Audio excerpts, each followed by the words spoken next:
Oli found herself in a realm of opulence the moment she crossed the threshold of the Desmond estate, a mansion where luxury was not merely an accessory, but the very foundation.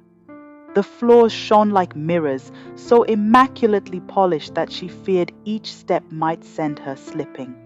In all her life, hailing from a modest village, she had never encountered such grandeur. The mansion was staffed with servants, dressed in crisp uniforms that mirrored the opulence of a high society Western household, a stark contrast to anything she had ever known. As her mother-in-law, Mrs. Desmond, ushered her into what would be her new bedroom, Ollie felt a mix of awe and disbelief. Tentatively, she tiptoed across the threshold, half expecting this to be some elaborate jest. The room was nothing short of regal, decked out with a bed that looked as if it had been flown in from a far-off land of monarchs. The sheets shimmered with the soft sheen of satin, and the curtains cascaded gracefully, framing the windows with an elegance that whispered secrets of a world unknown to her. The air itself was perfumed with the scent of affluence, enveloping her in its embrace. As she stood there, mouth agape in silent wonder, Oli couldn't shake the surreal feeling washing over her. "Is this a dream?" she thought, pinching herself softly. "No, this is real," she murmured, her voice a mere whisper in the cavernous room. "I've left my poverty-stricken village for this heaven on earth." At that moment, the reality of her new life began to sink in. She was now a part of the Desmond family, a name synonymous with wealth and influence, a stark departure from the humble beginnings that had shaped her early years. The transition was overwhelming, and as she glanced around her luxurious surroundings, she remembered the unlikely journey that had brought her to this point, a journey from obscurity to the pinnacle of society. Her mind raced with thoughts of the future, the responsibilities it would bring, and the legacy she was about to forge in this opulent new world. As Ollie stood in the sumptuous bedroom, a world away from everything she had ever known, her thoughts drifted to Apata, her home village nestled in a lush valley of sub-Saharan Africa. Apata was a quaint place, hidden among gigantic hills and ancient towering trees. The village, with its beautiful, rich vegetation, palm trees, streams, and waterfalls, was composed of scattered huts housing fewer than 40 families. It was a community where everyone mattered, where every person, young and old, was recognized and valued. In Apata, residents shared both joys and sorrows, binding them in a collective experience of life's ebb and flow. Oli remembered Apata as the place where her umbilical cord was buried, a symbol of her deep roots in the village soil. She had never imagined leaving. Her entire life had been woven into the fabric of the village, witnessing the comings and goings of people, each leaving an imprint on her heart. Life in Apata could be harsh, yet its challenges only deepened her love for it. Growing up with her mother in a household devoid of a father's presence hadn't been easy. The absence of a male figure had taken both a physical and psychological toll on them. Oli often pondered what life might have been like had her father been around. Her father had passed away unexpectedly when she was just a child, succumbing to a sudden illness after a day's work on the farm. Despite their best efforts, he was gone by evening, leaving a void in their lives. In the years that followed, Oli and her mother had learned to navigate life on their own terms, clinging to hope with each new day. Yet there were nights when Oli awoke to the sound of her mother's quiet sobs, a poignant reminder of the resilience and strength it took to move forward without breaking. Oli would never forget the year that nearly claimed their lives, a year so starkly marked by tragedy that it was impossible to erase from memory. The incident of food poisoning that took the lives of a mother and son in their village, leaving 2 graves as somber reminders in Mr. Akuma's compound, was a haunting memory.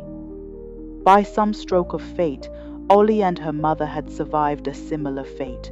Why they were spared, why their lives were woven with such narrow threads of survival, remained a mystery that lingered in Ollie's mind. That year was particularly cruel. It was the rainy season, a time when the earth was lush and giving, yet demanding in its toil. The villagers had planted their crops with the hope of a bountiful harvest. On that fateful day, after cleaning the village church with friends, Ollie and her mother decided to gather mushrooms from a fallen tree by the wayside, thankful for the small bounty to enrich their meager soup. Without funds for fish or meat, these mushrooms represented not just sustenance, but a small luxury in their frugal existence. Tragically, it was the same innocent act of gathering mushrooms that led to the untimely death of their neighbors. The razor-thin line between sustenance and death had never been so palpably felt. As they consumed their simple meal, unaware of the danger, fate allowed them a reprieve, a second chance at life that was not afforded to the other family. Oluchi Mwoka, for that was her name, was resolute in her dream to someday bring joy to her mother's heart. She never missed a chance to lift her spirits, especially when she noticed the weight of the world on her mother's shoulders. Life, with all its trials, continued to unfold, and it often seemed as if their prayers were lost in the wind as time marched on. But then, everything changed one crisp Christmas morning. The Hamatan wind was fierce that day, stripping the trees bare and chilling everyone to the bone. The village was enveloped in a cold so biting that it cracked the skin and dried the mouth. The dusty air swirled at the slightest breeze, making even the simplest task, like fetching water, a daunting ordeal. The streams were muddy and uninviting, but necessity drove the villagers to brave the cold and dirt each morning. On this particular morning, as the village still lay quiet, Oluchi was among the first to trek to the stream. She wrapped her thin shawl tightly around her, shielding her face from the biting dust. She knew the importance of arriving early. The still, clear water at dawn was like liquid gold, soon to be muddied by the shuffle of daily chores. As the girls ambled back to the village, their spirits buoyed by the festive air and the promise of Christmas celebrations, they chatted excitedly. They swapped tales of the gifts they had received and described the sumptuous treats awaiting them at home. Their laughter and animated conversations filled the chilly air, a stark contrast to Ollie's quiet demeanor. Ollie walked alongside them, her smile a mask that concealed the ache in her heart. She had nothing to contribute to the conversations about gifts and lavish meals. Her Christmas was simpler, marked not by material abundance, but by the love and warmth shared with her mother. As the girls continued to share their stories, Ollie's thoughts drifted to her modest celebration, finding comfort in the memories of her mother's grateful smile. Suddenly, one of the girls turned to Ollie with a curious gaze. "Ollie, what did you get for Christmas?" she asked innocently, unaware of the weight of her question. Caught off guard, and with her thoughts elsewhere, Ollie felt a lump form in her throat. She paused, struggling to maintain her composure, then opened her hands in a gesture of resignation. "I don't know. God will provide," she replied softly, her voice barely a whisper. A hush fell over the group as the girls processed her response. It was a sobering moment that pierced the festive bubble, reminding them of the disparities that lay just beneath the surface of their shared joys. They realized, perhaps for the first time, that not all their lives were woven from the same cloth. As they reached the fork in the road where they would part ways, the girls extended invitations to Oli, asking her to join them at their homes. "Come over any time, Oli." "You're always welcome," they chimed, their voices warm with genuine affection. Oli nodded, grateful for their kindness and the sudden sense of inclusion. She waved goodbye as each friend disappeared down the path leading to their respective homes, her heart a little lighter. Despite the differences in their circumstances, Oli felt a renewed sense of belonging. She knew that while she might not have material wealth, she was rich in friendships that mattered, and in that moment, it was enough to lift her spirits and bolster her hope for better days.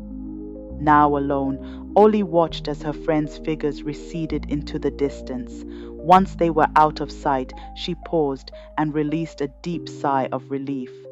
She placed her palms against her chest, feeling the rapid beat of her heart beneath her fingers. The weight of maintaining a cheerful facade in front of her friends had been heavier than she realized, and the release of that burden was palpable. With a slow, measured pace, Oli resumed her walk, making her way toward her home. The familiar path to their compound brought a sense of comfort, and as her feet crossed the threshold of their modest dwelling, a mix of emotions surged within her. Mama, Mama, Oli called out, her voice trembling slightly with urgency and fatigue. Amoge dropped the vegetables she was drying in the sun and walked towards Oli, her brow furrowed with concern. As she neared, she searched Oli's face, seeing the worry etched across her usually joyful expression. Amoge knew something serious must be troubling her daughter. Taking Oli's face gently in her hands, Amoge tried to lift her spirits. Smile, my daughter, she coaxed softly. Whatever it might be, let it not steal your joy. Now you have come, my princess. Amoge smiled, hoping to lighten the mood. Yes, Mamma, I am your princess, Oli responded with a hint of melancholy. But did you know we haven't even managed to buy a small fish for this Christmas?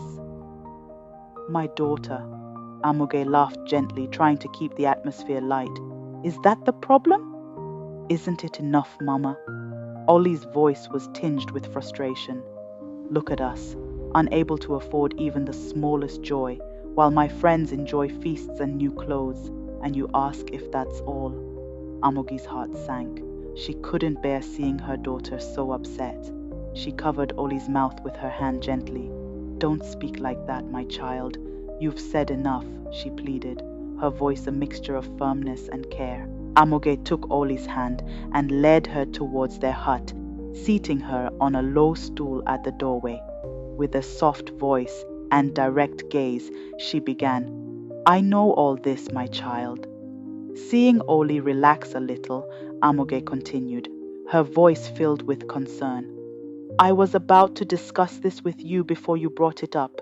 Do you think I, your mother, don't care? Do you think I could be happy knowing other children celebrate while we have so little?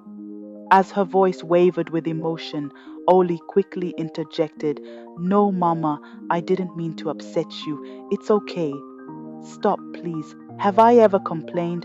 Amogi gently chided, then softened. I know, my child, life would have been so miserable without you. Okay, now wipe your eyes, Mama, Ollie said tenderly, watching her mother dab her eyes with the edge of her wrapper. Regaining her composure, Amogi reassured her. My daughter, our God is not asleep. He is ever faithful.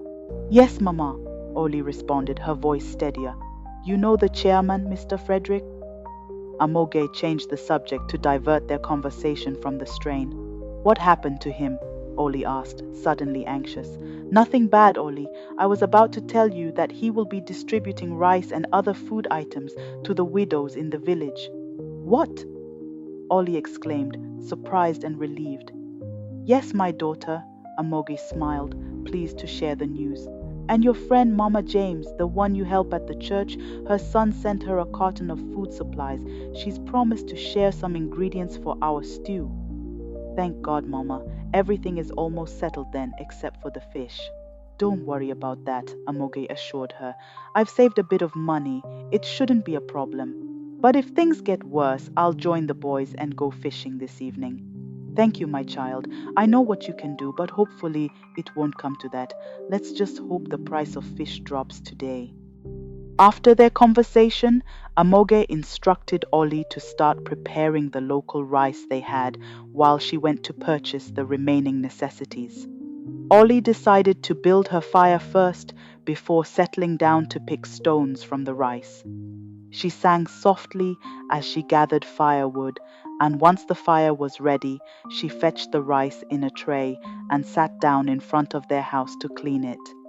As Ollie bent over, engrossed in her task and singing softly, she suddenly felt a presence behind her. Startled, she quickly looked up to see a man standing over her, a stranger with a gentle smile. Ollie rose quickly from her seat, taken aback by the unexpected company. No, no, my daughter, the man reassured her with a half smile, noticing her apprehension. I've not come to scare you. Sorry, sir, but are you looking for someone? Ollie asked, trying to calm her nerves. Yes, my dear, I am looking for someone, he replied calmly. As Ollie was about to inquire further, her attention was drawn to several expensive cars pulling up in front of their house. She gasped in surprise and asked, Are all these people with you? Yes, we've come for you, he continued, his smile broadening. For me, Ollie exclaimed, her hands clutching her chest as a wave of fear passed through her. No, dear, you don't have to fear. We have come for good, the man reassured her as his companions began unloading various items, boxes possibly full of clothes, bags of rice, and other food items. Ollie stood perplexed, repeating to herself what the man had said, still unable to grasp the situation. Sir, please, can you tell me who you people are and who you are looking for? I don't think you are at the right place. Can somebody tell me what this is all about? Her voice trembled with anxiety.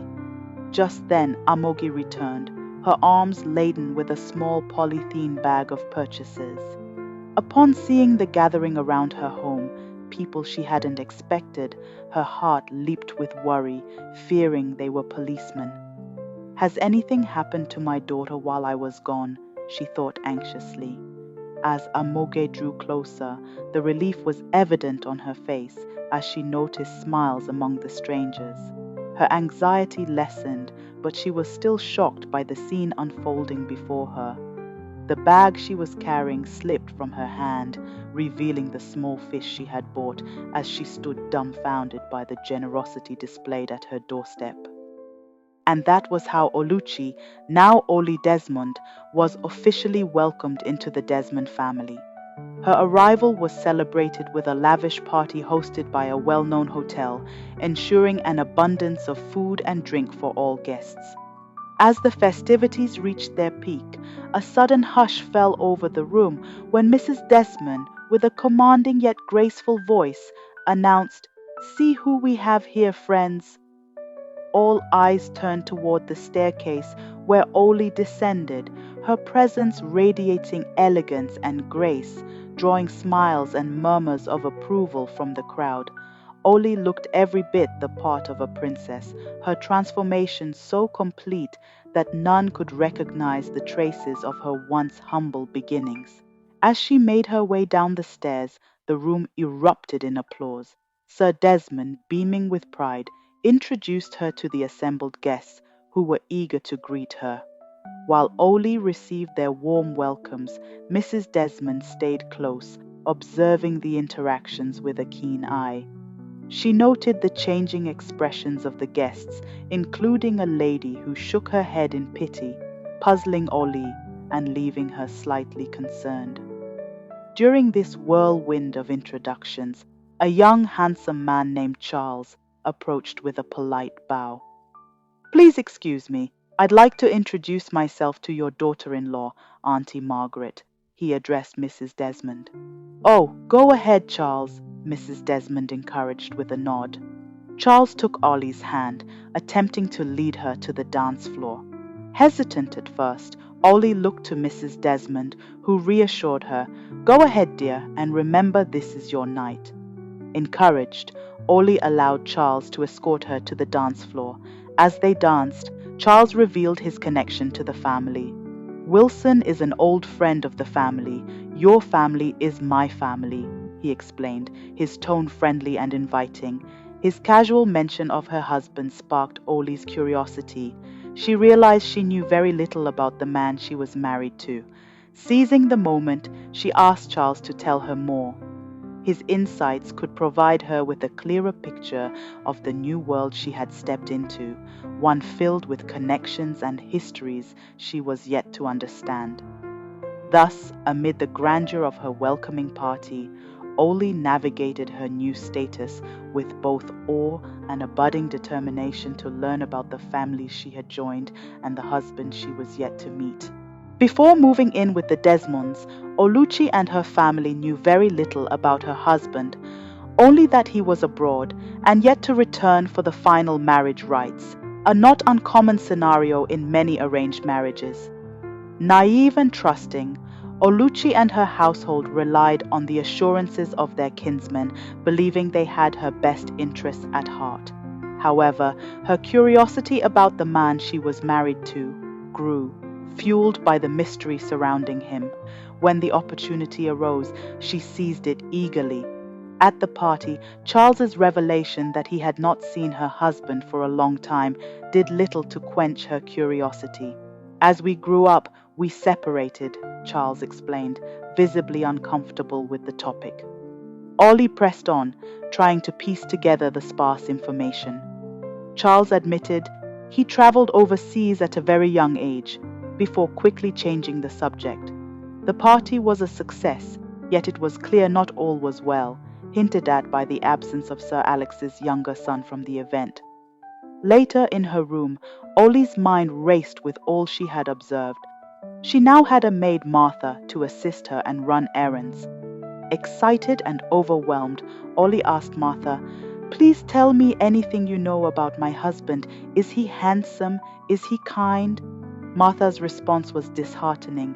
"I am sorry, I know little about him. I only come when he calls for me, any time he is around." Their conversation was abruptly interrupted by a loud noise, sounding like an argument. "It's Sam, Sir Alex's son," Martha clarified, which led Ollie to ask about another son. Martha explained, "That's Master Samuel for you, always quarreling with the father." Curious and undeterred by Martha's plea to stay, Ollie ventured towards the source of the noise.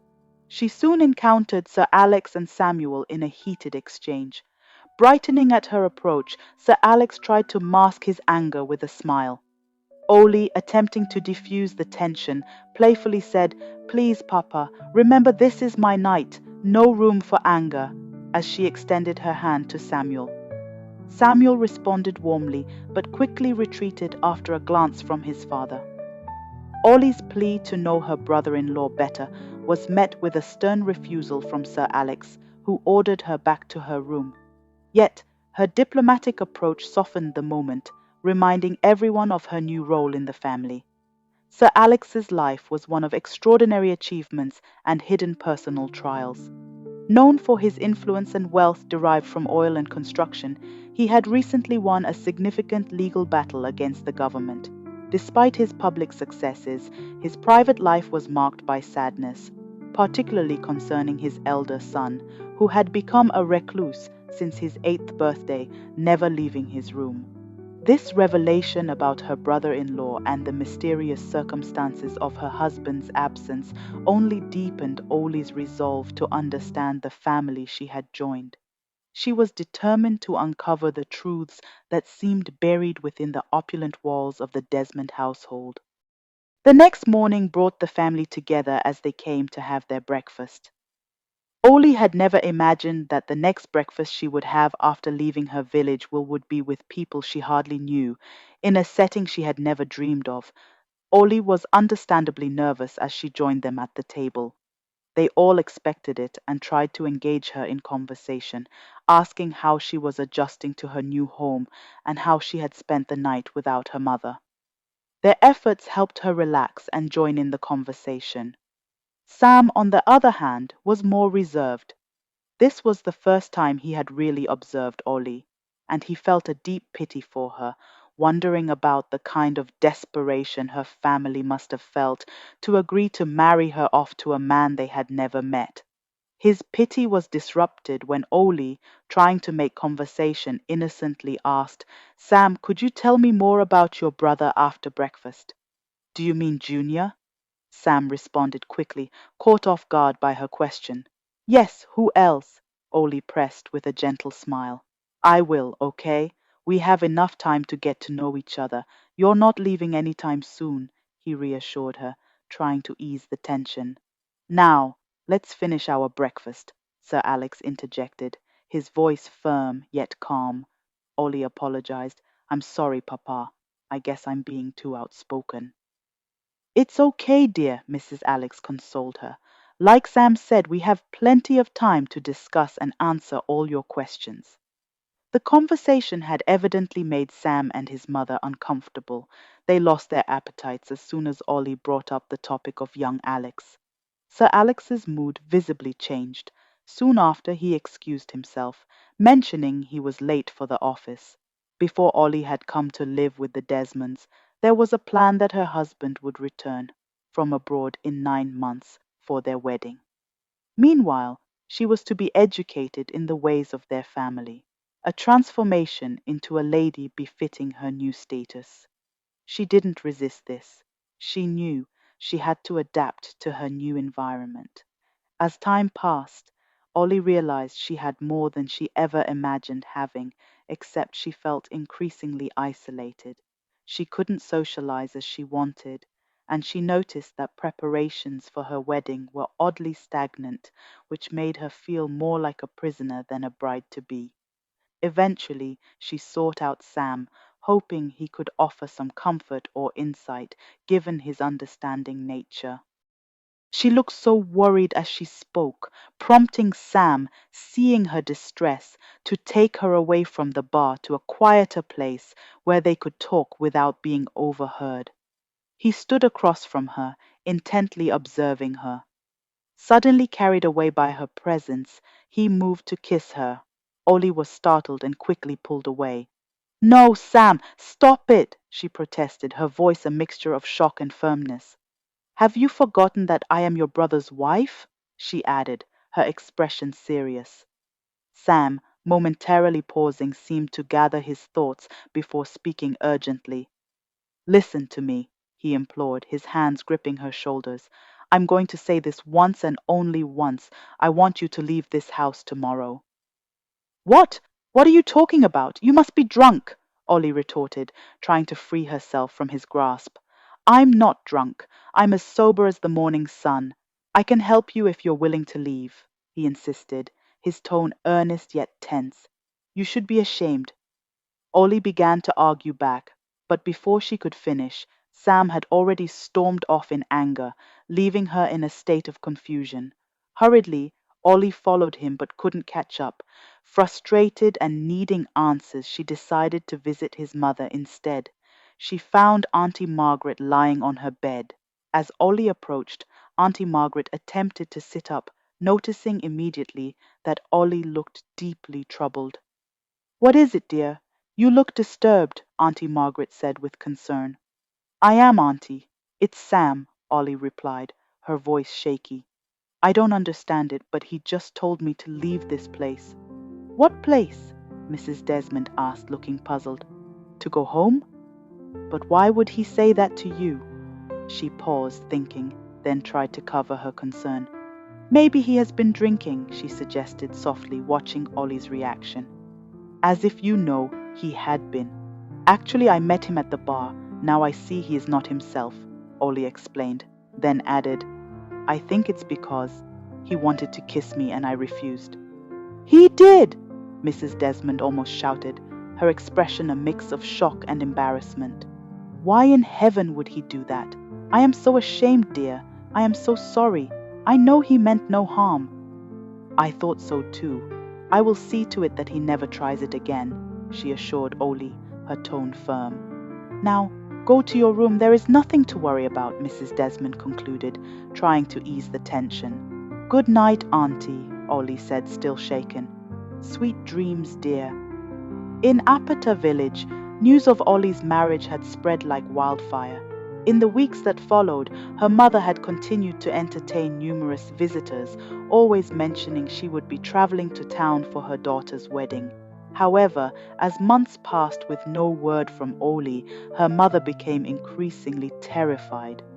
One evening, overwhelmed with fear, she took her lantern and walked to her brother-in-law, Mr. Julius's compound, to express her worries.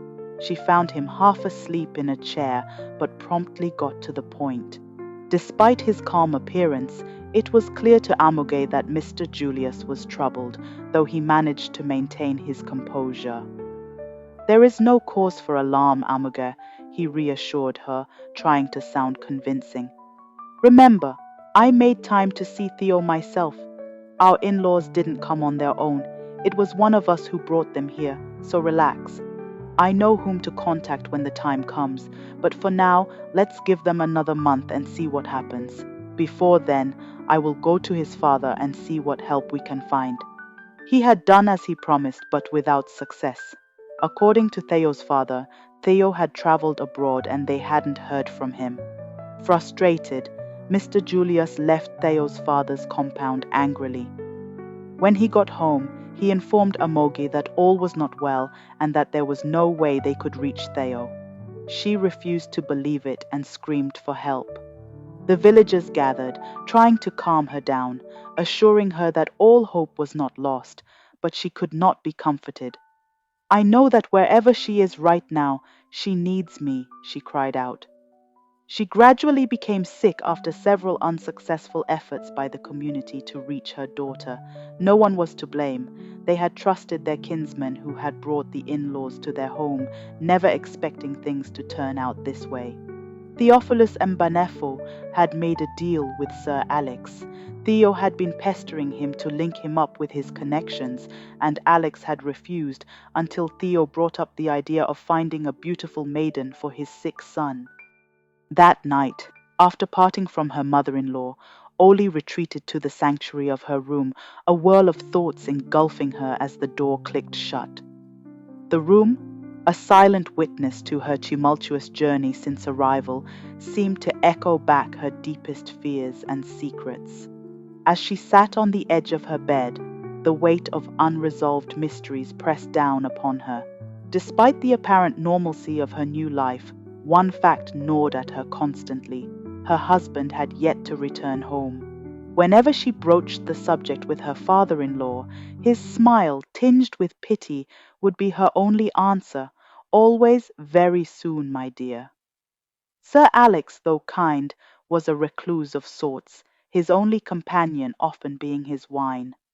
Ollie had noticed him frequenting a particular room more than any other, a room she was explicitly forbidden to enter. One evening, not long after her arrival, Sir Alex had warned her sternly against entering it. "Is there something I should know?" she had asked innocently. "Yes," he had replied, his gaze drifting, "but I will tell you at the right time." This secrecy bred curiosity, which soon morphed into suspicion. Could Sir Alex be involved in something dark? Ollie shuddered at the thought, wondering if this was why Sam had urgently advised her to leave. Yet, in her heart, she dismissed these thoughts as products of an overactive imagination, exacerbated by the wine Sam had consumed. Determined to find solace or answers, Ollie sought out Martha the following day. Her friend had been a constant in her turbulent life here, the closest thing to family. Catching Martha amidst her chores, Ollie beckoned her into her room. The door closed with a soft click, sealing away the outside world. Martha, sensing the urgency, sat close to Ollie, placing a comforting hand on her back. "You seem disturbed, madame," she noted, her voice a blend of concern and caution. "It's just something isn't right," Ollie exhaled deeply. "We're 8 months in, and there's no talk of wedding plans, no preparations. It's as if I'm meant to forget why I came here." "And you feel like a prisoner?" Martha queried, her brows knitting together. "Yes, exactly." Ollie's voice rose in desperation. "I feel trapped, Martha. Can you take me to your home?" Martha's face tightened, the weight of her position clear in her eyes. "Madam, I wish I could help, but I have no means to. Perhaps you could run away." "Run away?" Oli echoed, a mix of incredulity and fear in her voice. "And go where? I don't even know my way around this place." Martha, now visibly shaken, lowered her voice to a whisper. "Then, madam, we must find another way. You must stay strong." Overcome by a rising tide of panic, Ollie's voice cracked with desperation. I have nowhere to run to. I don't know my left from my right. I've barely stepped outside since I arrived. Maybe, could I stay at your place, just anywhere away from here? Good heavens, Martha blurted out, her face a mask of worry. I've already told you, I don't have a place. I can't help you with that. Martha's alarm escalated as she saw the wild look in Ollie's eyes. No, no, we don't want Sir Alex's trouble, she added hastily, her voice trembling. You look scared, Martha, Ollie observed sharply, her suspicion evident. Why? What are you afraid of? I am scared, madam, Martha confessed, her voice low and urgent. Please, just leave it be, I'm only a servant. But Ollie was relentless, her voice rising with each word. What do you know, Martha? Tell me. Martha, now sobbing, was visibly shaken. She was terrified of the house, of losing her only source of livelihood, of the unknown. Madam, please, she pleaded. I can't. It's too much. I'm just a servant. Please understand. Ollie's insistence only fueled Martha's distress, revealing the depth of fear that even the walls of the grand house could not contain. Martha, struggling between loyalty and fear, finally spilled the secrets she'd been guarding. Madam, I've lived in this house long enough to know its whispers and shadows. Nothing is amiss, save for the whispers that Sir Alex might harbor darker secrets. Rumors claim he dabbles in the occult. Ollie's blood ran cold. What are you saying, Martha? Are you telling me there are darker secrets here? Martha glanced nervously towards the door before continuing, her voice barely a whisper. It's just rumors, madam, but there's one room Sir Alex frequents that no one else dares to enter. Some say he keeps unspeakable things there. Ollie, her heart pounding with fear and curiosity, felt her world tilt. Martha, are you implying he's hiding a body there? At that, Martha quickly hushed her. Please, madam, keep your voice down. I'm not certain of anything, but please calm yourself. She handed Ollie a glass of wine, her hands trembling. Drink this. It might help settle your nerves. That night, after her unsettling talk with Martha, Ollie lay in bed, the shadows of doubt creeping along the edges of her mind. Her thoughts were a tangled mess of fear and confusion. She recalled Sam's anger and sudden outburst from the night before. Was Sam trying to protect me? Did he know something about these dark rumors? She wondered, regretting how she had dismissed his warnings. Determined to mend things with Sam and driven by a newfound resolve to uncover the truth, Ollie decided to confront him. Before bedtime, she quietly approached him. Sam, though forgiving, had a grave look in his eyes. I've risked too much already, Ollie.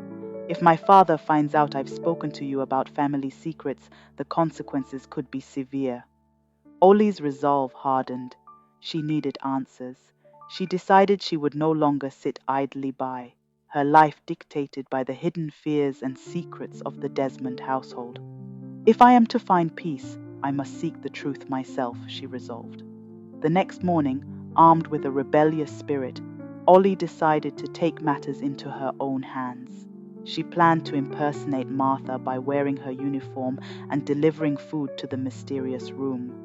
Her heart raced as she prepared herself, determined to uncover whatever Sir Alex was concealing. As Ollie sneaked towards the kitchen to gather her courage and the necessary items for her disguise, a chilling howl pierced the silence, freezing her in her tracks. The sound was primal, a mix of pain and fury, coming from the direction of the forbidden room. Her hands trembled, spilling her tea as she clutched the cup, her mind racing with terrifying possibilities. Her screams echoed through the house, piercing the early morning calm. As the teacup shattered on the floor, splintering into countless pieces, Ollie remained frozen, her eyes shut tight against the terror that gripped her. The sound that had startled her was unlike anything she had ever heard, a guttural roar that seemed to come from the depths of despair itself. From upstairs, her mother-in-law, Mrs. Desmond, heard the commotion and hurried down. Her footsteps were quick and anxious as she approached the kitchen where Ollie stood trembling. "Ollie, my dear, what has happened?" Mrs. Desmond exclaimed as she entered the chaotic scene. Ollie, her face pale and her breath short, slowly opened her eyes and turned towards Mrs. Desmond. I I heard something," she stammered, her voice barely a whisper. It sounded like a beast, trapped and in pain. Mrs. Desmond, looking around the kitchen and seeing the broken teacup on the floor, put her arm around Ollie, trying to calm her.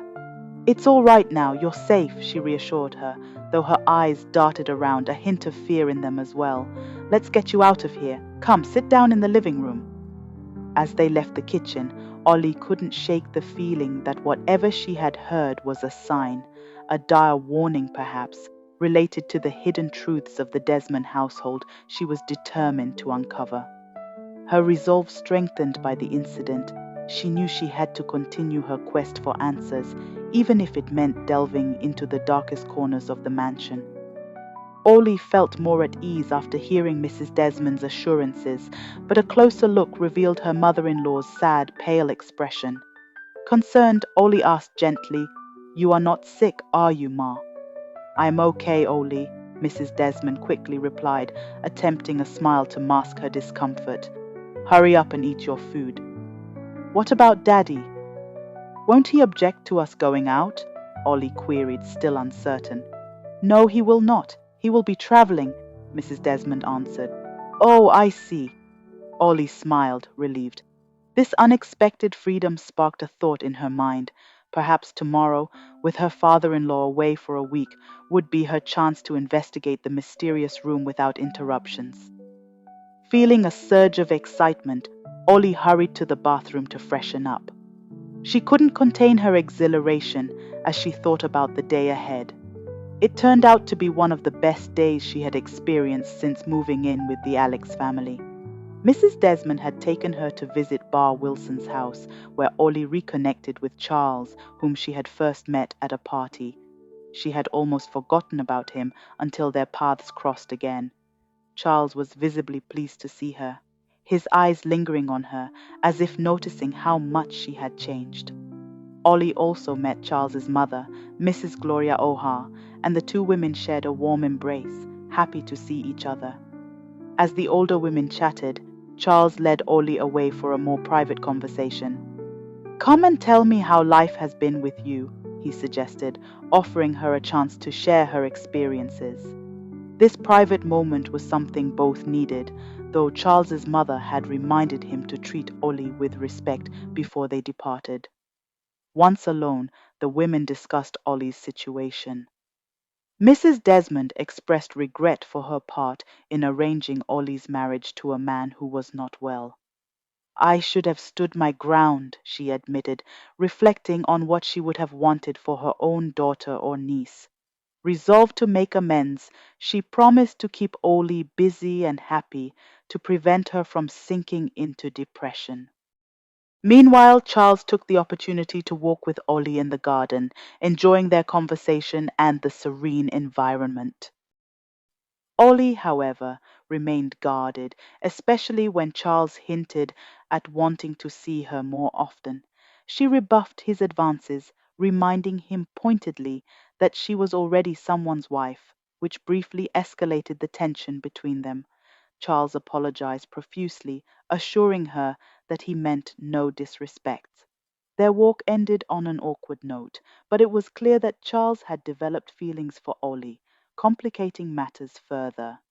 As they rejoined the others, the day wound down with promises from Mrs. Desmond to make things right, giving Ollie a glimmer of hope that her stay might lead to better days. Returning home, Ollie pondered the events of the day. She had enjoyed herself, yes, but the encounter with Charles and the honest conversation with Mrs. Desmond had given her much to think about. How would she navigate this complex web of relationships and obligations she found herself entangled in? Only time would tell, but for now she appreciated the support and understanding from those around her. After an exhilarating day with Mrs. Desmond, Ollie returned home, brimming with new-found happiness. Upon arriving, she sought out Sam at the bar, where the warm light highlighted her joyful expression. Sam noticed her uplifted spirit immediately, and Ollie couldn't help but share her delight. She laughed softly, recounting the day's events and the peace she felt. Sam, seeing her so content, seized the moment to apologize for his past behavior and the misunderstandings that had clouded their interactions. Why were you absent from the party, Sam? I remember now, Ollie teased, her tone light yet curious. Sam hesitated, then admitted, I wasn't part of the plan for that evening. Ollie raised an eyebrow, her laughter ringing through the air. Not part of what exactly? And where exactly were you? Out with your girlfriend? Yes, I was, Sam confessed, a bit sheepishly. Ollie's playful demeanor reassured him as she hinted at meeting his girlfriend some day, to which Sam quickly retorted, I don't think that will happen, Ollie. Ollie, intrigued, pressed further. Why is that? At this moment, Sam took her hand, looking deeply into her eyes, a serious undertone cutting through the playful banter. A lot has changed since you arrived, Ollie. Ollie sensed the shift in mood and decided to steer the conversation away from any potential discomfort. You owe your dad an apology for not being there, Sam. Their conversation soon drifted to familial matters, where Ollie noticed the strain between Sam and his father. Sam downplayed the conflicts, insisting it wasn't her burden to bear. It's nothing serious, he reassured her, his voice carrying a hint of unresolved sadness. As the evening wore on, their talk meandered through memories and shared concerns, with Sam opening up about his brother, whom he described as kind and harmless. Ollie's smile, warm and genuine, filled the room as she acknowledged Sam's affectionate description. Yes, I am happy now, she affirmed, her heart lightened by their exchange. The night grew late, and after much laughter and heartfelt conversation, Sam escorted Ollie to her room. The hallway echoed with their giggles, a testament to the comfort and understanding that had grown between them. Ollie, still smiling, entered her room, not realizing how late it had gotten. Overwhelmed by fatigue yet filled with a serene joy, she fell asleep almost immediately, her thoughts calm and content. However, the peace was abruptly shattered by the howling wind of a brewing storm. The fierce gusts rattled her windows, which she had forgotten to secure in her earlier reverie. Startled awake by the clamor, Ollie hurried to shut the windows against the encroaching tempest. Her heart raced not just from the sudden awakening, but from the pressing realization of the morning's urgency. With the storm as a grim soundtrack, Ollie prepared for what she knew had to be done. The household was quiet. The early chaos of breakfast clearing left a silence that was punctuated only by the occasional thunderclap. Dressed now as one of the maids, Ollie moved stealthily towards the forbidden room, her every step fueled by a mix of dread and determination. She reached the door, her hand trembling as she inserted the key. But in that moment, a profound sense of foreboding washed over her. Was she ready to uncover what lay beyond? Her heart pounded, her thoughts a whirlwind as loud as the storm outside. With a deep, steadying breath, Ollie made a decision that would change everything. She stepped back, leaving the mysteries of the room and the burdens they might hold unexplored. She chose instead to confront whatever came without the shadows of secrets clouding her path. As she retreated to her room, the storm outside mirrored the tumult she felt inside, a fitting metaphor for the dawn of a new day and the challenges it would bring. Ollie was ready to face them, armed with a newfound resolve forged in the night's reflections and revelations. Thank you for watching. Please stay tuned for part 2 of this story. If you enjoyed it, feel free to share with your loved ones, leave a comment, and subscribe for more updates. Thank you for your support.